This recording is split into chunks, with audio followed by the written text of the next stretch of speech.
right. It is another episode of the Now Studios podcast. How are you? Hello. So good. How are you? On the podcast, we have Michelle Blum with Nutrish Mish. Hello. Nice to see you. Nice to see you as well. And so we know each other a couple different ways. We're in the same BNI, but I first met you when I joined LIE almost 2 years ago now. And how long have you been part of the LIE? Oh gosh, I don't know, 8 or 9 years, like a long time. Wow. Yeah. Okay, so you're like an OG. I'm not even an OG. Like there's people that no, like and people like argue over OG status. I don't even claim to be an OG. I just have been around for a long time. And your business is Nutrish Mish. And can you explain what Nutrish Mish is? Yeah, so Nutrish Mish is sort of we're like a dieting disruptor industry. So we kind of noticed that the weight loss industry in general has a lot of bad parts about it, right? Like it's very ineffective. Only 5% of people who lose weight on any given diet program will actually keep it off. So it's got a 95% fail rate. The process is obviously unpleasant. It's not something people really want to do, but obviously health is important for people. So what we did is we sort of like reworked the whole idea of what weight loss means and what it means to change your eating habits. And we really try to make the process pleasant, and we have a much higher long-term success rate because we approach it that way. And how many clients do you have? How many people do you have on your team? So oh my gosh, I don't even know how many clients. We have a couple hundred clients at any given time. We went from being a brick and mortar model, and then once COVID happened, we had 5 locations on Long Island. And then once COVID happened, we ended up going mostly virtual. So now we've been able to like expand, and now we can have clients all over the country. So we're in the process of online marketing and doing that whole thing. Just it's a different animal. So we're in the process of growing right now, but we always have a couple hundred at any given time. Yeah, like how do you deal with, because what helped me over the summer, especially with the Fight for Charity, is the app called Noom. I didn't realize how much like just putting in what you eat and kind of just like tracking it like helped a lot with losing weight and literally just walking. Over the summer, I maybe walked twice a day for an hour each, and I dropped like 15 pounds on top of training, which probably helped. But like eating is such like why is there such an emotional connection to like eating? Yeah, that's a really great question. So food and control go very hand in hand from a psychological point of view. Yeah. And the other problem is food can also give us a dopamine hit. So a lot of times we're confusing the need for like eating for hunger reasons for like I'm had a long day or I'm trying to decompress and I want to eat for that reason. And then when you try to like reduce or take away those things, you don't have something to replace it with. That's why it becomes like really challenging for people. So people feel like, oh my gosh, I want to be eating healthier. So that means I have to cut all this stuff out that I like, but then that doesn't feel good. So what happens with people is they'll end up, a good concept to think about this with is that the brain wants to move towards things that make it feel good and away from things that make it feel bad. So when the pain, let's call it, of people's weight or current status or health is greater than the perceived pain of what they're going to have to give up, they'll make changes. But then once they start to see some results, it sort of switches, and then they're like, okay, I don't like these changes anymore. So what we like to do is we like to kind of be like, okay, instead of being extreme about it or very all or nothing where you have to like change all the things or remove everything, the analogy I really like to use with our clients is if I have a guy who comes in and he's eating 15 cheeseburgers a week and now he's eating 10, they're still going to see results. You know what I mean? It's not like don't have to make all these crazy dramatic changes, but that's what a lot of people do when they feel like they're trying to lose weight. So you're not going to kill me, because yesterday I had a crazy day. Like it went from 9 a.m. to midnight, and we were in the middle of a shoot. I didn't get lunch. The shoot ended at like 6 p.m. And I realized the only thing I had was at BNI, that fruit cup. Yeah. I did see what you ordered, yes. Yeah, that's the only thing I ate. And so I was just like, oh man, like I have another meeting to go to at 8. I don't have time. So I just went to McDonald's and I got like a Big Mac and I sat there and ate it. So like, if that's the only thing I ate, why are you going to like say like, you could do better, but like, since that is the only thing I ate, is that like all my calories for the day? So here's how I would look at that. So I would look at it first, I'd like to take my clients through this process where I call it tweak your week. Because a lot of times people feel like when they're on a weight loss journey, if they have something that they feel like they did was bad or they feel like they screwed up, that in their mind they like screwed up and then it sort of snowballs and then they get into like, oh, well, I'm just going to start again Monday. The second that it like deviates from perfect. Instead, like let's look at a day like yesterday and be like, all right, well, what would I do differently for next time? So what I would say for you is like, all right, I would definitely bring stuff with you, probably portable things. Because if you're just like on the go and you just need things, like protein bars are great just to have on you, like trail mix, whatever, just to sort of like get the calories in you without maybe having to stop your day. And then if you are going to do something like McDonald's, to me, so like food is two purposes. So like here's the analogy I like to use with people. I don't drink water to have a good time. I don't drink vodka to hydrate, right? That's good. They look the same, but they're two totally different intentions, right? So like McDonald's, whatever, like that's like entertainment food, right? Just like vodka, right? And then there's like nourishing food, which is like the tools your body needs to make you the right way. So there's a time and a place for both, and people who have a good relationship with food have a synergy between both. So if you just were like, you know what, I'm like craving McDonald's, I've been eating well generally all week, and that's really what I want right now, I wouldn't mind it so much. But what I don't love is it was like more circumstantial. You're like, well, I don't have any other options for myself. I'd rather you have McDonald's because you're like, that's what I really want, not because I'm just set up and that's my only other option. So I would just say set yourself up for a day like that, maybe a little differently next time. I think that's a title for our episode, though. I don't drink water for enjoyment. I don't drink vodka. I agree. I'm here for this title. I like that. One thing I did want to talk to you about is I feel that like ever since I've known you, you have been someone who definitely stands out in terms of like fashion. And I try to like do the same thing. I don't know if it's like, you know, sometimes I go to these meetings and I feel like I hear people say it to you and I hear people say it to me. They're like, oh, you look really nice. Like, I like what you're wearing. So I was just like, has that always been a thing for you? Is it like new, like since you were like a kid? Like, tell me about like your fashion sense and like. Wait, you're the first person that's ever asked me that. Because I notice things. And I'm literally wearing the jeans and a t-shirt today. But I know, but it's still like elevated. Oh my God, that's the best compliment. Thank you.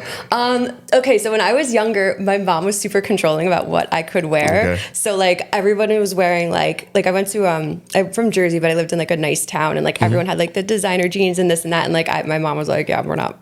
And it makes sense as now as an adult, but at the time I was like, why can't I have $300 jeans? Like that makes no sense to me. So I think just like as an adult, like I really love to play with fashion, and I really like to. I just when I notice for myself, like when I feel like when I enjoy the way I look, and confidence to me is a state of mind. Like you could be confident at any size, whatever. Exactly. But part of what makes me feel confident is when I like have kind of cool, fun, different looking outfits and dresses and stuff. And that just makes me perform better for my day. Yeah, I do the same thing. I remember when I was working a typical 9 to 5, one of the things I would do to make myself feel better about like the Monday coming up is I would always wear like a suit on Monday. I love that. It's always amazing. wear a suit. Like I would come in Monday, suit, tie, jacket, everything. And I remember one time my boss at the time was just like, Theo, stop doing that. And I'm like, why? No. He's like, you're making everybody look bad. I was like, that sounds like a personal problem. Everyone else has to step it up then. Yeah, I don't care. Like a personal problem. But by Friday, I would be dressed down because, you know, Fridays, casual Fridays. I'd be super casual to the point where they'd be like, Theo, you need to elevate that a little bit. I'm like, no, it's Friday. Like I started Monday strong. By Friday, you're getting the bare minimum.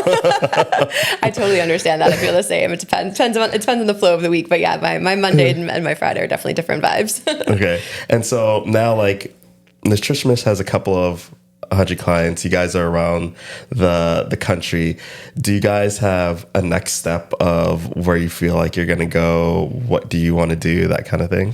Yeah. So I think we have such an amazing, cool thing going, and we've kind of kept it local because we've really been trying to like perfect our process. And, you know, now we just sort of are just trying to point where we're just trying to like scale and get our message out there more, because I think it's what people want. I think people are so sick of like the typical diet culture stuff. I just had a client call us actually a couple of days ago, and she's just like, I went to a normal nutritionist and she just like told me what to eat. And like that's the experience a lot of people have. It's like no one's ever come into my office being like, oh, I didn't know like fruits and vegetables were healthy. Like I didn't know. Like everyone kind of knows what they should be doing, but they don't know how to implement it in a way that feels good for their lives, or maybe they have a really difficult relationship with food that's never been addressed. So we really like get to the root of the problems and address that for people. So it's really what we need. Like we have such a difficult time in this country, and other countries don't have that problem. So we want to we want to like kind of just be that like industry disruptor and just get it out there at a higher level. Have you ever thought of, you know, traveling just to see like work travel just to see how other countries eat and be like, oh, I could write this all off? You know what? My CFO is my boyfriend, so I would have to text Nick. I have to ask Nick. That actually is a really good point. We should bring that up with Nick. You should ask Nick. You should be like, we were talking and like, I had this great idea. We should be traveling more so Michelle can like get a sense for Nutrish Mish for research and science. Just get your inner, what's his name? Phil Nye. No Reservations. What's his name? Yes. I can't think of his name, but yes. Yeah, you know what I'm talking about from No Reservations. You're right. I think I need to do that. I need to travel the country and get for research and science. Yeah, for research. Yeah. Yes. We'll have to talk to Nick about that. Yes. So how is it like, I mean, I work with my wife helped like design the studio. She helps a lot actually. So how do you feel like working with your boyfriend, being a CFO? Does he like, do you understand more about everything to do with numbers, or do you just like, that's you deal with it? It's so funny. Every time I want to make a big purchase, I'm like, oh, I really want this bag. Should I get it? He's like, are you asking as your boyfriend or you're asking as your CFO? And I'm like, well, which one is going to say yes? that's boyfriend. So, what's really funny is like, so what I really enjoy about dating Nick, and I actually, even before, we've been friends for years, even before we started dating, the first thing I said to him the first day I met him was like, I love the way you think. He thinks so much differently than I do. Like, I'm very like creative and I think like big picture and whatever. And he's very like process and procedure and like how to like put things in buckets. And I think that's something that I just lack in. And having him around has actually been amazing, because just like having access to his brain that doesn't think the same way mine does, it's allowed me to make the program like more standardized and like fill in all like the holes I was missing as far as like process and procedure go. Yeah. Have you ever taken a disc profile test? Yes, I don't remember what I am though. Yeah. I'm like high, like dominance, and I don't know. It's dominance and influence. I think I is influence. Yeah, I was influence. What are the other ones? Support, and D is dominance, influence, support, and I think like clarity or something like that. I remember it was a very high influence. Influence was like my main thing. Yeah, but you have a podcast as well. What's the name of your podcast? My podcast is Ask Mish. Ask Mish, and what do you talk about on Ask Mish? So it's like my new favorite thing to do. It's so much. I'm like a podcasting girl now. Like I'm so obsessed. So here's the thing. I noticed with my clients. So my girls that work under that have they kind of like carry out our program, but a lot of times we get people that they really know what they should be doing, but they have such a really difficult relationship with food that it's hard for them to do it consistently. So I'm like sort of a ninja. I really like studied psychology. Like I'm like all about like really like getting to the root of people's problems as far as that goes. So in the context of like getting them to fix their relationship with food, we're talking about a million other things. And I hear a lot of stories with women just like troubles in their relationships and troubles like in their with their confidence and troubles like in their with their sex lives and like all of these other things. So what I started doing on my Instagram stories, I just started like saying like, like ask me questions. And like we would get so many questions. So I was like, let me just like maybe turn this into a podcast where we're actually like helping people. So every week I pick a question on whatever topic and we answer it, or sometimes I'll have a guest on. And it's been so much fun, and it's actually led to this like bigger counseling thing I do with people where it's we're calling it like Mish Mindset, where it's just people who really want to like kind of like live their best lives. But it's been so much fun. I love it. What's some of like the questions that most people ask, like you're getting over and over and over again? That's a great question. We got a lot of with the theme of like confidence, a lot of like women in bedroom problems. Like they don't know how to ask for what they want in the bedroom. A lot of that, believe it or not. And a lot of like sort of energy mismatches in relationships, if that makes sense. So sort of like where the female feels like she's like in her very masculine energy all the time. And because of that, like she can't like relax at home. Like those are like the common themes that we see. In addition to like all the food questions, obviously I get those all the time. But as far as like the outside stuff goes, a lot of relationship stuff. Yeah. I hear that a lot. I hear a lot of women say like, they want to be in their feminine energy, but they don't know how to. Like, how does a woman pull that? Like, how does a man pull that out of a woman? How does a man get like that feminine energy, especially from like a high performing woman, like girl or lady, that's always calling the shots and everything, but coming home and just being like relaxed. You have to make her feel safe. Yeah. So I'm an alpha obviously in my life, and it takes like a person that's way more alpha than me to like chill me out. So even Ian Murphy, right? So Ian's my best friend. So when I started like dating Nick, I was like, what do I like about him? And he hit the nail on the head. And this is the answer to your question. He's like, you trust him to take the wheel, and you maybe even think he drives better than you. And like, that's the answer. So like, if you can make a woman feel safe, if you can make her feel like, and it's not even from like a financially provided for, anything like that, just like from an energetic point, if you can make her feel like safe, that allows her, and I'd never experienced this before in a relationship until him, like that allowed me to just like be able to access like my creativity and like I feel like I've been able to do things I wasn't able to do. So it's a really cool, powerful thing. But the answer is it has nothing to do with how alpha she is. It's do you make her feel safe? Yeah, that's actually kind of true because I feel you ever seen those memes or those videos? I joke with my wife all the time where it's like we're traveling or we're going somewhere and she's totally aloof. Yes, and like the man is just like always looking around, like always facing the door. And she is 100% like that. My wife is 100% an alpha too because she like runs stuff at home and at her job and everything. But like when she's with me, sometimes she's just like, oh, I didn't realize that. I'm like, how did you not realize that? She's like, you're here. I'm all right. That is gold. I am telling you, that is the key to a good relationship. That is gold. Like, yes, I know exactly what you're talking about. It's the best as a woman, especially alpha woman. It's the best feeling ever to be able to do that. And if you can do that, you guys are great. Just say, I got this. Is you're like, okay, you got it. Yes.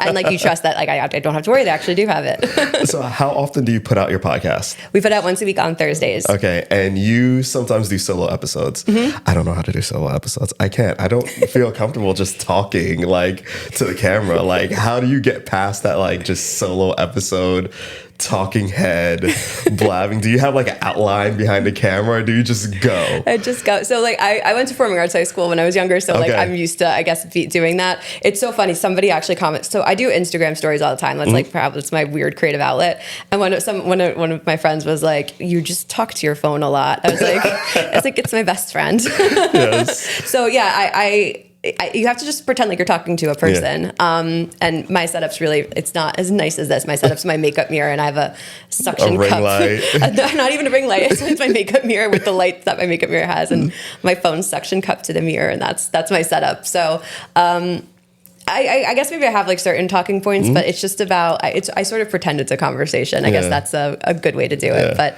practice on your stories. It's that millennial hump. I can't get over that. You know, Wait, how old are you? I am just turned 36. Yes, you're a millennial. Yes, it's that millennial hump. Like, I just feel embarrassed putting stuff on the internet. And it's kind of like, I know everybody's like, just do it. Like, this is going to go on the internet. Like, it's fine. We're having a conversation. But like, you know, just doing stuff myself other than just photos, it's just like, I don't want to be judged.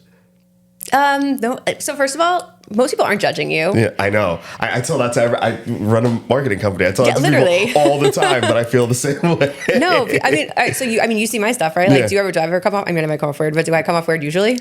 I mean, do you come off weird? Yeah. Does it come off awkward? No, it doesn't come off awkward. So why would you come off awkward? It's kind of like a thing. Like you talk about nutrition. It's kind of like, I know I have to do it, but I don't really. All right, let's petition first to see Theo talk to a camera on stories. That's what I want to see. I want to see more of that. In 2025, I want to see more of Theo talking on stories. 2025, yeah. I do a lot. If I did have, like, see, I'm bougie. I wish I had someone just following me with the camera. Oh, that'd be my dream. If I could just have someone following me with the camera, capturing everything and editing it so I don't have to do it myself, like, I'd have my own reality TV show. Can I tell you, that's like my dream in life? Wait, I've said that all the time. That's my dream. I just want cameras to follow me all the time. I love that. Yes. And I feel like there's always a song in my head. Like, you could say something to me and then I'll have a song in my head and I'll just like hum it. But like, yeah, my dream when I was a kid was my first ever thing, and I wish I did it because now, looking back, I had the resources to do it. I always wanted to be on The Real World. Remember The Real World? Could explain you had the resources to do it. I mean, I went to school. I had like cameras, like, you know, we just came up during the time of the internet where you could apply and send stuff in, but like, I just never did it. I remember I was in not high school. I was in college, just turned like 20 or 21 when, I don't know, I could be making this up. Someone's probably going to fact check me, but The Real World, like Las Vegas or whatever, they're still in like the heyday. And I was like, oh man, like I should be on it. And then a black guy came on the show and his name was Theo. And I was like, that should have been me. You could have been the Theo. You could have been the black Theo. I know. God damn. I'm like, that was the universe's way of saying don't ever do this again. Don't ever miss your opportunity again. And the universe has hit me with that a couple times. I remember one of my friends, he got married in Colombia. Him and his wife are Colombian. And so they got married in Colombia, but not like, you know, big city Colombia. They went to their family's hometown. Yeah. And I had just gotten a new job at the time. They would say like getting married in like February. I had just got a new job in like November, December. And I was like, I can't go. I just got this new job. I can't take the time off. all my other friends went, and they came back. It was the most amazing time of my life. And it's from then on, I was just like, I'm not Gotta say yes to everything. I'm saying yes to. And if someone says, hey, let's go to like Croatia to my wedding, I'm gonna be like, yes. I'm like, you ruined. Like, if you really didn't want me to come, I'm coming. You know what? Here's the way I look at it. I look at it as like, because you could get caught up in the day to day, right? So like, if am I gonna really remember those like 3 or 4 or 5 or a week of work, or am I gonna like remember the trip to Croatia? Exactly. You know what I mean? Like, what's going to be more memorable? Like, just do that thing. Yeah. Wait, I want you in the real world now. I know. We should restart it. We should restart the real world. I Housewives. I'm like meant for Housely. Like, I will be on a reality show at some point in my life. Like, that is my goal. I'm manifesting towards that. Yes, you got to manifest the reality shows. I mean, I haven't watched many reality shows lately. I know Housewives. That's all I watch. I can't watch like things that make me emotional because like I'm like an empath. I just get stuck in that emotion all day. So I can only watch like reality shows and like that's it. The reality shows I do watch that I find myself getting stuck on are like Life Below Zero, the ones where they're like above the Arctic Circle. Oh, no. Like you can't Survivor. No, thank you. Like no, like that stuff does nothing for me. That's the ones I watch, and then I like walk outside, and then I see like a squirrel running up a tree, and I'm like, you are lucky you're in New York. I could have got you. You're lucky in New York because if you're in Alaska, you'd be food. Yeah, we've watched different reality shows. Housewives, sustenance lifestyle. Yeah, those are actually polar opposites, but I think we both thrive in our respective reality worlds. Okay, but one thing I did want to ask you is you've been on the LIE board for how many years? 6, 7. 6 years. Mm-hmm. How is it being a board member? Because I've never been a board member for anything, and people were just like, yeah, it's good for your professional development, but like, what are the inner workings of like a typical board that people should be aware of? That like, is it like a big time suck? Is it something that's fulfilling? Like, yeah, so I can only speak about this board, so I've never been on any other one, but I really do enjoy being on this board. Actually, when I first came on the board, I was only one of 2 women on the board. Now we have a lot more, so it's been nice just to like get more ladies representing there. I think my big thing was I was complaining about how things were being done, and then I was like, well, I can't complain and not be a part of fixing them. Yeah. So, and if with LAE specifically, it is a very like family vibe. You know, like I think half the board members like have been at most of my major life event moments, like because we've been so it is a very like nice family atmosphere and a nice family vibe, and we get to like do something good. So it doesn't feel, at least I'm sure people who have like higher roles like president, vice president would disagree, but you know, just being on the board, it's not a huge time suck, and you get to like have an impact and you know, have a say in the direction of where everything is going. Okay, awesome. That's not too bad. Why do you want to be on the board? I don't know. I think you'd be great on the board. I don't know. I want to be. I've always said I want. You see, if you asked me a year ago, I'd be like, yeah, I want to be on the board. But life is funny. You get busy, and now it's just like I don't have much time for myself. It's not a huge time suck, I will say. It's not a huge time suck. If you're considering it, I think it's not a huge time suck. Like it does. I mean, it's people say like, oh, it looks good in your resume. Like, when's the last time you showed somebody your resume? I haven't. No one. I think on my resume still like is from college. The new resume is LinkedIn. Yeah, I don't have that either. I need to like. I'm sorry. Oh my god. Because all my stuff's B2C. So like, I don't. Yes, I probably should. But see, that's where I'm at. I feel like I'm kind of like a LinkedIn influencer. I'm very, very active on LinkedIn. My Instagram, unless like you're my friend, is private. Oh, really? Yeah, Instagram's where see Instagram like and TikTok are my 2. Yeah, I want to get on TikTok. You should get on TikTok. I do have a TikTok, and I have one video that's at like 30 or 40,000 views. That's really good. Yeah, it was one video. Wait, you had one video and like you're like, this is the one I'm putting out, and then it like went viral? No, I put a bunch of videos out. I have a bunch of videos, but one went viral, 30, 40,000 views. And it was a weird video as well. It was, how do you know I'm bougie? And I was like, I use 3 different types of salts. So like, I have a salt mixture, right? And so like, I don't just use table salt to salt myself. That's amazing. I love that. So yeah, I mix Himalayan pink salt, iodized salt, because you need that for your, nutrition. Yeah. I use like a flaky salt and like a black salt or whatever, and I mix them together equal parts, and that's what I use for my food. And I'm like, how do you know I'm food bougie? I have 3 different types of salts, and the comments are just like, oh my god, you're going to like you're too much salt, and people are just like. Did the comments weird you out? The comments are funny. Actually, I've had a couple of comments, couple of things that have went not viral, but public facing over my years, and I can understand why celebrities are just like, this is too much for your mental, even though it really doesn't bother me. So for the comments for the salt, people are just like, wow, way too much salt, you're gonna get sick. And somebody else was just like, he's not overly salting his food just because he used 3 different types of salt. But in the past, when my first daughter was born, me and my wife works in the film industry. And so we had a lot of opportunities to do like commercials and all this other stuff because we have friends in the industry. And so one of our friends asked us to be a couple on this, I forgot what kind of commercial. Let's say it's like a Johnson & Johnson commercial where they interviewed a couple couples and whatever. So we went in, they did even my makeup. My lips were extra glossy. We were sitting there together, and they posted it up on Facebook. And I think it's still there if I could find it. Oh, I need to see it.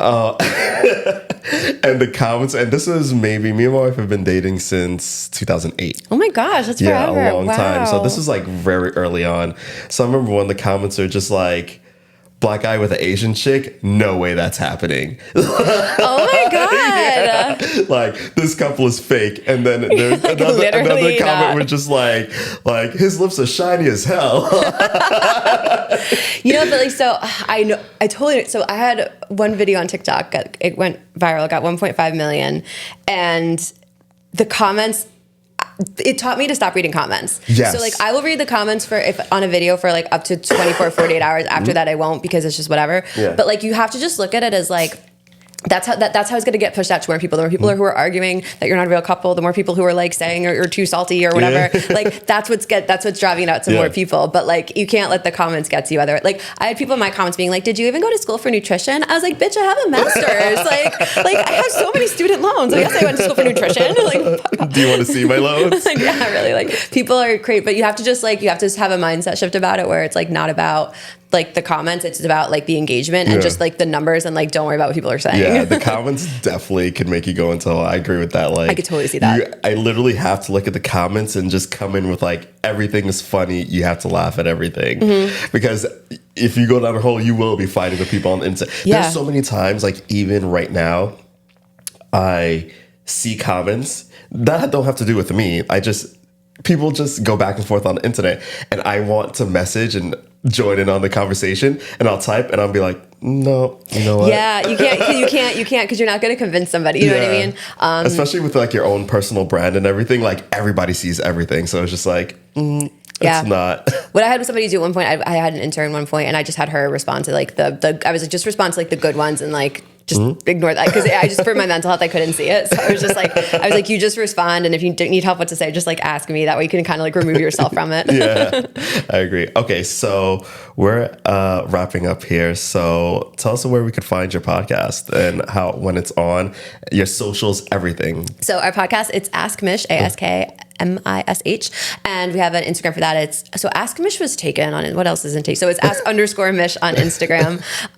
You could find Nutrish Mish at Nutrish Mish and NUTRISHMISH, and then my personal Instagram is Mish MISH of OF. Nutrish Mish, NUTRISHMISH. So you can find me on all the platforms. And go to you if you need nutrition help. Yes, nutrition help. Or if you have random questions on the internet, I'll answer them. Thanks, Michelle. It's great having you on. Thanks so much.